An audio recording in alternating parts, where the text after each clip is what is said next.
लेकिन जहां तुम बिल्कुल अकेले हो अपने स्नान गृह में, जहां तुम दर्पण के सामने खुद ही खड़े हो, कोई भी देखने वाला नहीं, वहां तुम्हारा सच्चा रूप प्रकट होता है। नीति नहीं है लक्ष्य, धर्म है लक्ष्य। धर्म का अर्थ है व्यक्ति का अपने एकांत में अपने से ही व्यवहार। इस व्याख्या को याद रखो। एकांत के साथ तुम जो व्यवहार करते हो वही तुम्हारे धर्म का पता चलता है कि तुम धार्मिक हो या नहीं। निश्चित ही उसके पीछे नीति के सभी रथ अपने आप चले आते हैं, उन्हें लाना नहीं पड़ता, वे दौड़े चले आते हैं, वे अपने से ही भागे चले आते। पर वे ना भी आए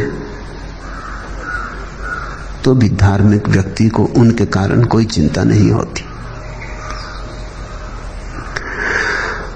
और अगर धर्म की गहनता बढ़ती जाए तो जैसे नीति का विकृतम रूप राजनीति है, वैसे धर्म का प्रगाढ़तम विकसिततम रूप निर्वाण है, मोक्ष है, मुक्ति है। ये दो अलग यात्राएं। नीति को भूल के धर्म मत समझना, अन्यथा तुम खोटे सिक्के पर राजी हो गए। उस सिक्के से इस संसार में बहुत कुछ मिलेगा, लेकिन उस सिक्के से नदी के उस पार न जा सकोगे, वो इसी पार चलता है। नदी में पार जाना तो दूर, नाव में भी न बैठ सकोगे, क्योंकि वो माझी कहेगा ये सिक्का उस तरफ चलता ही नहीं, ये इसी किनारे चलता है, तुम इसे यहीं चलाओ। ये जो वचन आज हम दादू के समझने जा रहे हैं वो इसी रहस्य के संबंध में। ऊपर आलम सब करे साधु जन घटमाई, ऊपर से दिखावा सभी लोग करते, ऊपर सभी लोग सजाते, ऊपर सभी लोग सुंदर बनने की चेष्टा में संलग्न होते हैं। ऊपर ही आलम सब करे, सारा संसार यही कर रहा है, ऊपर। क्योंकि दूसरों को तो तुम्हारी परिधि ही दिखाई पड़ती है, तुम्हारा केंद्र तो सिवाय तुम्हारे कौन देख सकेगा। वहां तो तुम्हारा ही एकांत प्रवेश है, किसी और को भी वहां प्रवेश का उपाय नहीं है। तुम्हारे आत्यंतिक हृदय के केंद्र पर तो तुम ही जा सकोगे, लेकिन तुम्हारी देह तो सभी को दिखाई पड़ेगी।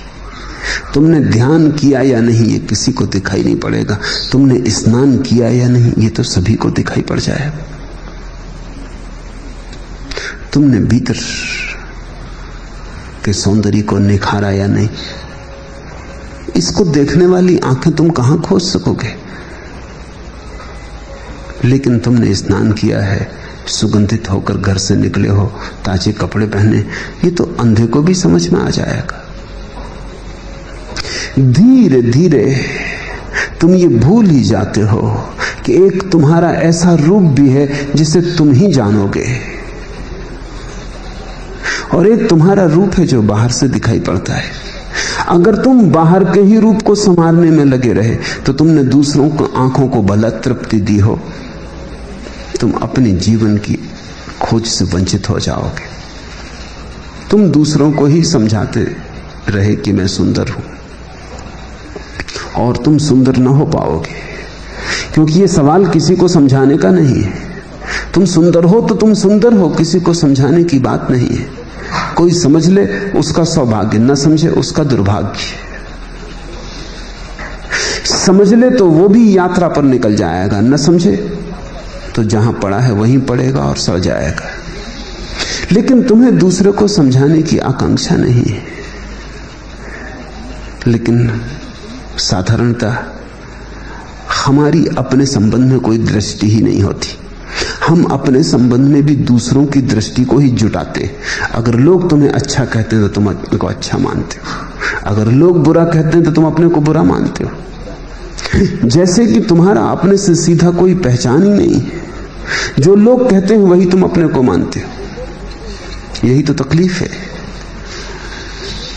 इसलिए तुम इतने भयभीत हो लोगों से कि कहीं लोगों का मन न बदल जाए, कहीं ऐसा ना हो कि वो तुम्हें चुनाव में मत ना दे, कहीं ऐसा ना हो कि वे तुम्हारे संबंध में कुछ और सोचने लगे। तुम पूरे वक्त संकित, चिंतित, व्यथित, उनकी आंख में तुम्हारी प्रतिमा सुंदर बनी रहे इसके लिए बेचैन हो,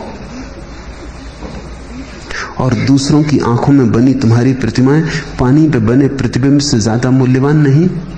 आंख भी बस पानी है, उस पर बने प्रतिबिंब है, जरा में डगमगा जाते हैं। कुछ भरोसा है? आज किसी का मन ठीक था, उसने तुम्हें कहा सुंदर हो, कल उसका मन ठीक नहीं और उसने कहा कि तुमसे ज्यादा कुरूप कोई व्यक्ति नहीं, हट जाओ, तुम्हें देख के भी मुझे घृणा पैदा होती। तुम जानते हो रोज ये घटता है। किसी दिन तुम किसी को कहते हो मैं प्रेम करता हूं, तेरे बिना ना जी सकूंगा, और एक दिन ऐसा आता है तुम कहते हो कि मेरी इतनी घृणा है तुझसे कि तेरे साथ न जी सकूंगा, अब अलग ही जीने का उपाय है। लोगों के मन तो धुएं की तरह बदलते रहते। आकाश में बादलों के बने हुए आकार जैसे हैं लोगों के मन। तुम पूरी तरह देख भी नहीं पाए कि बदलाहट शुरू हो गई। नदी की धाराओं की तरह हैं लोगों के मन, बह रहे हैं, कुछ भी थिर नहीं है। उसमें तुम अपना प्रतिबिंब झांक रहे हो। एक मछली उछल जाती है, प्रतिबिंब डमाडोल हो जाता है। दूसरे के मन में एक विचार उछल जाता है, प्रतिबिंब डमाडोल हो जाता है। झील शांत हो, चांद दिखाई पड़ता है। जरा सी लहर आ जाए हवा की, टुकड़े टुकड़े हो जाते हैं चांद के। अगर चांद भी झील पर ही भरोसा करता हो तो रोता रोता मरेगा कि मेरी क्या गति हो गई, 1000 टुकड़े हो गए। अभी तो सब ठीक था, ये झील ने मन क्यों बदल लिया? कोई झील चांद के लिए मन को नहीं बदल रही है, झील की अपनी मुसीबतें। झील को चांद से क्या लेना देना है? शायद झील को पता भी ना हो कि चांद का प्रतिबिंब बन रहा है। तुम जिन आंखों के लिए बड़ा भरोसा किए हो, उन आंखों को शायद तुम्हारी कोई खबर भी ना हो, शायद चिंता भी ना हो। लेकिन तुम्हारी चिंता यही है कि सभी आंखों में मेरा प्रतिबिंब अच्छा बना रहे, एक प्रतिमा हो आदर्श की, लोग सम्मान दें, आदर दें। जीवन बहुत छोटा है, लोगों के मन बड़े प्रवाहमान हैं। इस भांति तो तुम खो जाओगे झील में, देखते देखते तुम्हारा चांद ही नष्ट हो जाएगा। अपने को देखो, झील से क्या प्रयोजन है? भीतर की अखंडता को खोजो, फिर झीलें कुछ भी कहें, कम से कम तुम्हें तो व्यथित नहीं होना चाहिए। तुम तो जानते हो मैं अखंड हूं, झील के कहने से क्या फर्क पड़ता है? लेकिन जरा सी झील के मन में शंका आती और तुम शंकित हो जाते हो। बात जाहिर है, तुम स्वयं से अपरिचित हो। आत्म अज्ञानी व्यक्ति दूसरों की आंख में अपनी पहचान खोजता है कि मैं कौन हूं। वो अपना तादात्म्य खोज रहा है कि मैं अपने को क्या समझूं।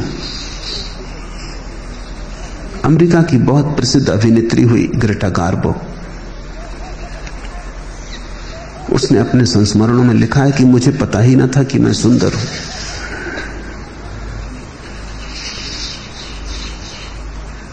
वो एक छोटे से गांव में एक नाईबाड़े पर लोगों की दाढ़ी पर साबुन लगाने का काम करती थी। 2 पैसा प्रति दाढ़ी उसे मिल जाता था। दिन भर वो अपना साबुन लगाती रहती थी। न कभी किसी ने उस पर ध्यान दिया था, न कभी उसने कभी सोचा था कि मैं सुंदर हूं। गरीब लड़की थी। एक अमेरिकी फिल्म डायरेक्टर गांव में आया हुआ था, कुछ शूटिंग के लिए जगह देखने आया होगा। वो भी अपनी दाढ़ी बनवाने गया, और जब ग्रेटा गार्बो ने उसकी दाढ़ी पर साबुन लगाया तो उसने ऐसे ही सहज कहा जैसे कि अमेरिकियों की आदत होती। उसको कोई बहुत ज्यादा मूल्य मत देना कि अमेरिकी क्या कहते। वो औपचारिक था। उसने ऐसे दर्पण में देख के कहा, हाउ ब्यूटीफुल, कितनी सुंदर। ये सिर्फ उपचार था, लेकिन ग्रेटा गार्बो का जीवन बदल गया। उसे पहली दफा अपने सौंदर्य का बोध आया। झील में देख के चांद को पता चला, मगर ये बड़ा खतरनाक सौदा है, क्योंकि और भी झीलें हैं। किसी और झील में देख के शक हो जाएगा कि सुंदर नहीं है। तुम कभी विचार करना कि तुम अपने संबंध में जो भी जानते हो वो सब दूसरों के आंखों में देखे गए प्रतिबिंबों की कतरन को जोड़ के बनाया गया प्रतिरूप है, या तुम अपने संबंध में सीधा कुछ जानते हो। कौन क्या कहता है तुम्हारे संबंध में, उस पर तुम निर्भर हो। छोटे छोटे बच्चों पर निर्भर होती, छोटा बच्चा है, माँ उस पर निर्भर होती कि वो कहे कि तुझसे अच्छी माँ कोई भी नहीं। छोटा सा बच्चा, उससे भी राजनीति का खेल शुरू हो जाता है। और बच्चा अगर कह दे तू कुछ भी नहीं किसी नाराजगी के क्षण में, तू हमारी माँ भी नहीं है, तो माँ का भी दिल टूट जाता है, आंसू आ जाते हैं कि अपनी बेटा ऐसा कह रहा है, कि उस पर भी निर्भर है। आदमियों को तो छोड़ दें, कुत्ता पाल रखा है, वो आप आते दफ्तर से पूंछ हिलाता है, चित्त प्रसन्न होता है। कुत्ते की पूंछ में प्रतिबिंब देखते हैं अपना। कोई कुत्ता आप पूंछ हिलाते रहो फिक्र नहीं करता, मगर आप फिक्र करते हो। कुत्ते समझ गए राजनीति, समझ गए आदमी की मूढ़ता कि गरीब आदमी है, इसका कोई हिसाब नहीं, जरा पूंछ हिला दो ये राजी हो जाता, ये बड़ा प्रसन्न हो जाता। इससे लगता है जैसे सम्राट हो गए। कुत्ते पालने का यही तो सुख है। कुत्ता भरोसे योग्य, कभी भी आओ, डांटो डपटो, नाराज हो, भगा दो उसे, फिर वापस खड़ा है, फिर पूछ हिला रहा है। वो तुम्हें फुसला ही लेगा, वो तुम्हें बता ही देगा कि तुम सिकंदर हो, तुम बड़े महान हो। कुत्ते राजनीति समझ गए, आदमी की मूढ़ता समझ गए। जितना ही आत्म अज्ञान होगा उतना ही हम आत्मज्ञान की खोज करते हैं दूसरों के विचारों में। कौन मेरे संबंध में क्या कह रहा है? अगर लोग अच्छा कह रहे हैं तो मैं अच्छा हूं इसलिए अच्छा कह रहे हैं, अगर लोग बुरा कह रहे हैं तब स्वभावतः भीतर शक होता है मैं बुरा होऊंगा। तो किस तरह लोगों को राजी करूं कि वो सदा मुझे अच्छा कहते रहे। ऊपरी आलम सब करे, साधु जन घटमाएं। सिर्फ साधु भीतर की यात्रा पर निकलता है, वो भीतर के घटमाएं वहां खोजता है कि मैं कौन। वो वहां मनन चिंतन और ध्यान करता है कि मेरी प्रतिमा क्या है, मैं हूं कौन। वो अपने से पूछता है, किसी और से नहीं कि मैं कौन हूं। वो तुम्हारे घर के सामने भीख मांगता हुआ खड़ा नहीं होता कि थोड़ा मुझे आत्मज्ञान की भीख दे दो, कि थोड़ा मुझे बता दो कि मैं कौन हूं, जरा कह दो। कितने लोग मिमियाते हैं एक दूसरे के सामने कि जरा कह दो कि तुमसे ज्यादा ईमानदार और कोई भी नहीं। हृदय के कमल खिल जाएंगे कि जरा कह दो कि तुम्हारी जैसी कोकिल कंठ आवाज कहीं नहीं सुनी। प्राण प्राण पुलकित हो जाएंगे कि जरा कह दो कि तुम्हारी आंखों में झीलों की शांति है, कि तुम्हारी आंखों में हिमालय का सौंदर्य है, और श्वास श्वास सुगंधित हो जाएगी। हर आदमी एक दूसरे के सामने भीख मांगता खड़ा है कि कह दो, और बदले में वो कहने को तैयार है कि नहीं मैं तो कुछ भी नहीं, आपके सामने क्या हूं, पैर की धूल हूं। एक लेन देन है, एक पारस्परिक समझौता है। हम एक दूसरे को सहारा दे रहे हैं, हम एक दूसरे को पीठ थपथपा रहे हैं। जिसकी तुम पीठ थपथपा रहे हो वो तुम्हारी थपथपा रहा है, वो भी तभी तक थपथपाएगा जब तक तुम थपथपा रहे हो। ऐसे हम एक दूसरे को धोखा देने में साझीदार हैं। इस धोखे का नाम माया है, प्रपंच। इस धोखे का नाम संसार है। संसार का अर्थ तुम ये मत समझना कि वृक्ष, आकाश के तारे, समुद्र, पहाड़, इनसे संसार का कोई लेना देना नहीं। ये तो परमात्मा के हिस्से हैं। संसार तो उस धोखे का नाम है जो आदमी ने अपने बीच निर्मित किया है। उसका परमात्मा से कोई संबंध नहीं है। परमात्मा ने सृष्टि तो बनाई है, संसार नहीं बनाया है। इस भेद को तुम्हें शायद थोड़ी कठिनाई हो, क्योंकि तुम सदा दोनों को एक ही मानते रहे हो। संसार आदमी ने बनाया, उसका सृष्टा आदमी, सृष्टि परमात्मा की है, लेकिन संसार आदमी का है। संसार उस प्रपंच का नाम है जो आदमी अपने बीच में खेल रहे हैं, उस खेल का नाम है जो आदमी आपस में खेल रहे हैं। तुम जरा गौर करना अपने ही संबंध में, तो तुम पाओगे कि 24 घंटे जाने अनजाने तुम यही कर रहे हो, एक खेल खेल रहे हो। रास्ते पे कोई आदमी, तुम झुक के नमस्कार करते हो, नमस्कार के लिए नहीं, तुम देखते हो कि वो नमस्कार करता कि नहीं। अगर ना करे नमस्कार, बड़ी पीड़ा हो जाती। सूफी फकीर हसन एक गांव से गुजर रहा था अपने शिष्यों के साथ। एक आदमी रास्ते में मिला, उसने झुक के नमस्कार किया, जैसी कि हसन की आदत थी। जानने माने को, अनजाने को, अपरिचित को, सभी को झुक के नमस्कार करता था, क्योंकि सभी के भीतर तो वो तो छुपई है जो नमस्कार के योग्य है। ऊपर की पहचान का क्या फर्क पड़ता है, वो तो लेबल है, भीतर तो वही एक है। उसने झुक के नमस्कार किया, लेकिन वो आदमी अकड़ा हुआ था। वो कोई छोटा मोटा आदमी नहीं था, गांव का जमींदार था, धनपति था। ऐसे हर किसी को नमस्कार करने लगे, वो अपना चला गया बिना देखे। उसने ध्यान भी न दिया। हसन के शिष्यों को चोट लगी। एक शिष्य ने कहा कि तो जरा जाति की बात हो गई, इस आदमी को रास्ते पे लगाना चाहिए। इसने अपने को समझा क्या है। हसन ने कहा, उसे देखकर तो मुझे दया आई, तुझे भी देख के दया आती। वो आदमी तो रुग्ण है। हसन ने कहा, पागलो, अगर कोई आदमी लंगड़ा के चलता है तो तुम्हें दया आती है, क्योंकि उसका पैर टूटा हुआ है। इस आदमी की पूरी आत्मा टूटी हुई और तुमको दया नहीं आती, क्रोध आता है। ये बिल्कुल लंगड़ा है भीतर से, ये कितना दुख नहीं पा रहा होगा अब, और तुम्हें दुख देने की जरूरत है इसको। ये ऐसे ही बहुत दुख पा रहा होगा जो नमस्कार तक करने में असमर्थ हो गया है। उसकी पीड़ा का कोई अंत है। ये तभी हो सकता है जब कोई भीतर के परमात्मा को बिल्कुल भूल गया हो, क्योंकि जब भीतर का परमात्मा याद आता है तो दूसरे का परमात्मा तत्क्षण दिखाई पड़ता है। उस पर नाराज होने की जरूरत नहीं, पागलो, उसके लिए प्रार्थना करना आज। और तुझ पे भी मुझे दया आती। नमस्कार इसलिए थोड़ी की जाती है कि कोई लौटा है, और जहां लौटाने का भाव हो वहां तो नमस्कार भी सौदा हो गया। नमस्कार तो हमने की, ये हमारा निवेदन है कि खूब सुंदर हो, कि परमात्मा किस ढंग में जा रहा है। हमने तो परमात्मा को नमस्कार की, परमात्मा किसी ढंग में हो हम उसे पहचान ही लेंगे।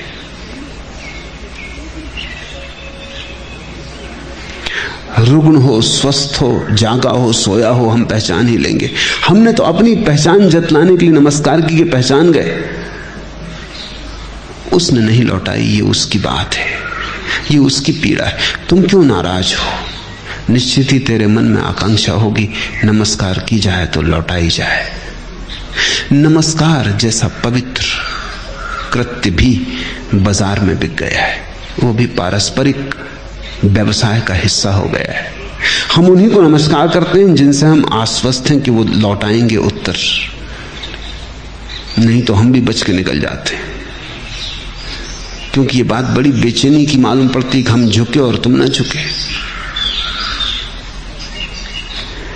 ऊपर आलम सब करे, साधु जन घटमाएं।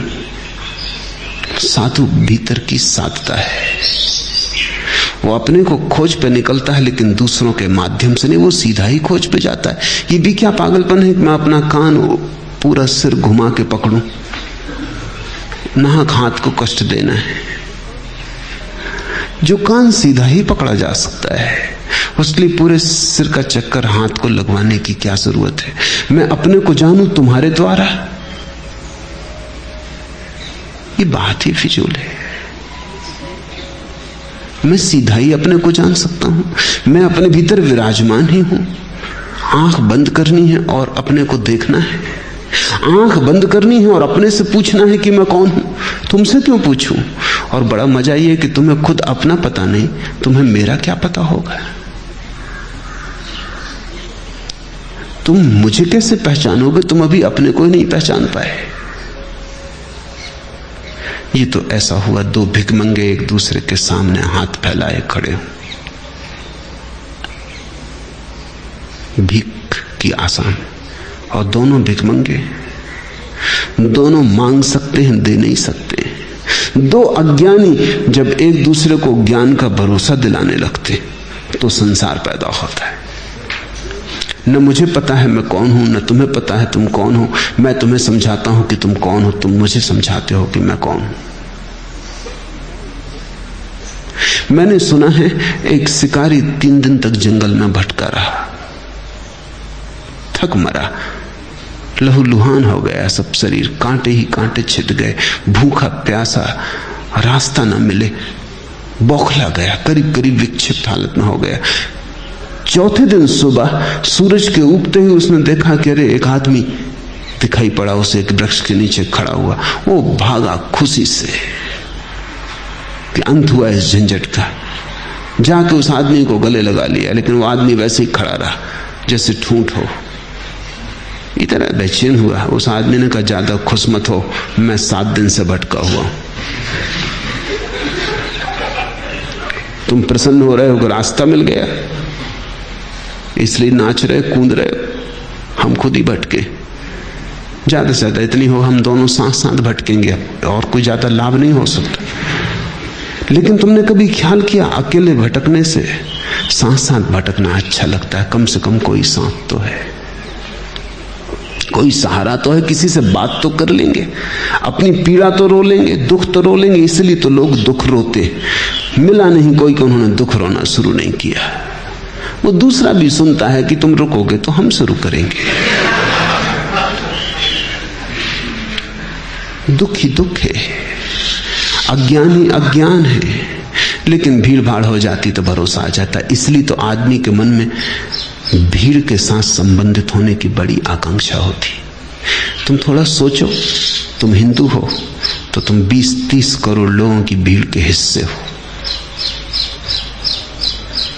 अकेले होते तो बहुत डर लगता, अकेले होते तो कांटा चुभता, लेकिन तुम हिंदू हो, 30 करोड़ लोग थोड़ी भूल में हो सकते, तुम अकेले शायद भूल में होते, बाकी 30 करोड़ भी यही सोच रहे हैं।